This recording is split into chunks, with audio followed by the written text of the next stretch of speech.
ओम हर हर महादेव। जय श्री कृष्णा। राधे राधे। आज मैं सफला एकादशी व्रत कथा सुनाने जा रही हूँ।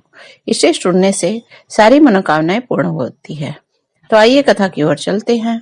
सफला एकादशी बहुत ही शुभ मानी गई है। इसे सुनने से सारी मनोकामनाएं पूर्ण हो जाती है। चंपावती नाम से विख्यात एक पुरी है जो कभी राजा महेश्वती की राजधानी थी। महर्षि महेश्वती के 5 पुत्र थे। इसमें जो ज्येष्ठ था वह सदा पाप कर्म में लगा रहता था, पर स्त्रीगामी और बुरे आचरण वाला था। उसने पिता के धन को पाप कर्म में ही खर्च किया करता था। वह सदा दुराचारी, परायण तथा वैष्णव और देवताओं की हमेशा निंदा किया करता था। अपने पुत्र को ऐसा देखकर महेश्वती ने राजकुमारों में उनका नाम लुम्भक रख दिया। फिर पिता भाइयों से मिलकर उसे राज्य से बाहर निकाल दिया। लुम्भक उस नगर से निकलकर वन में चला गया। वहीं रहकर उस पापी ने समुचे नगर का धन लूट करके लाया करता। एक दिन वह चोरी करके नगर में आया तो रात में पहरा देने वाले सिपाही ने उसे पकड़ लिया, किंतु जब उसने अपने को महेश्वती का पुत्र बताया तो सिपाही ने उसे छोड़ दिया। फिर वह पापी वन में लौट आया और मांस तथा वृक्षों के फल खा करके निर्वाह करने लगा।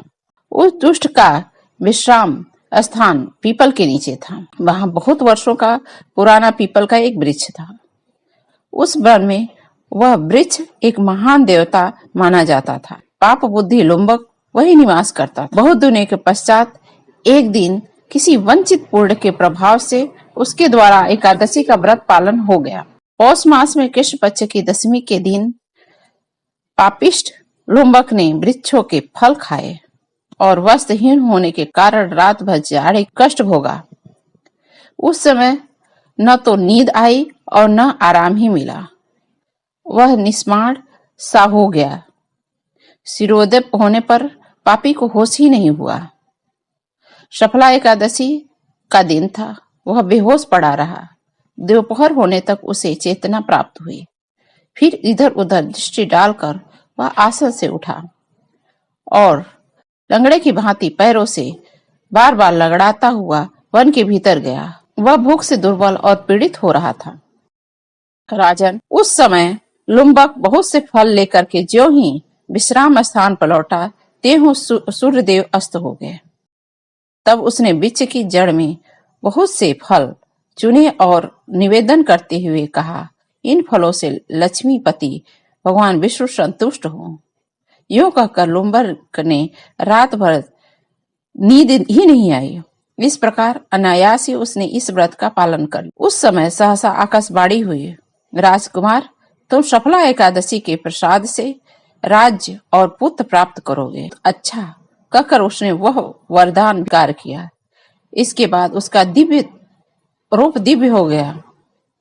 तब वे उसकी उत्तम बुद्धि भगवान विष्णु ने भजन में लगा दी। दिव्य वस्तु की शोभा से संपन्न होकर उसने अकंटक राज्य प्राप्त किया और 15 वर्षों तक उसका संचालन करता रहा। उस समय भगवान श्री कृष्ण की कृपा से उसके मनोज्ञ नामक पुत्र उत्पन्न हुआ। जब वह बड़ा हुआ तब लुम्बक ने तुरंत ही राज्य की ममता छोड़कर उसे पुत्र को सौंप दिया और वह भगवान श्री कृष्ण की असीम कृपा के लिए चला गया, जहां जाकर मनुष्य कभी शोक में ही नहीं पड़ता।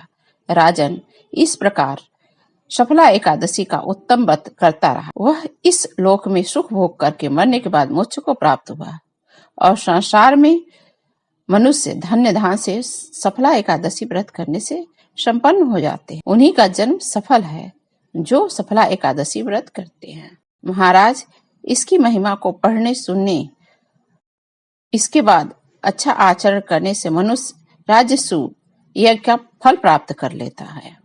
तो यह कथा आपको सुन के कैसी लगी? यदि एकादशी की कथा अच्छी लगी हो तो आप कृपया करके लाइक करिए, सब्सक्राइब करिए, शेयर करिए। यदि आप हमारे चैनल पे बने हुए हैं, आप देख रहे हैं प्रतिदिन, तो आपको बहुत बहुत धन्यवाद। जय श्री कृष्ण। राधे राधे।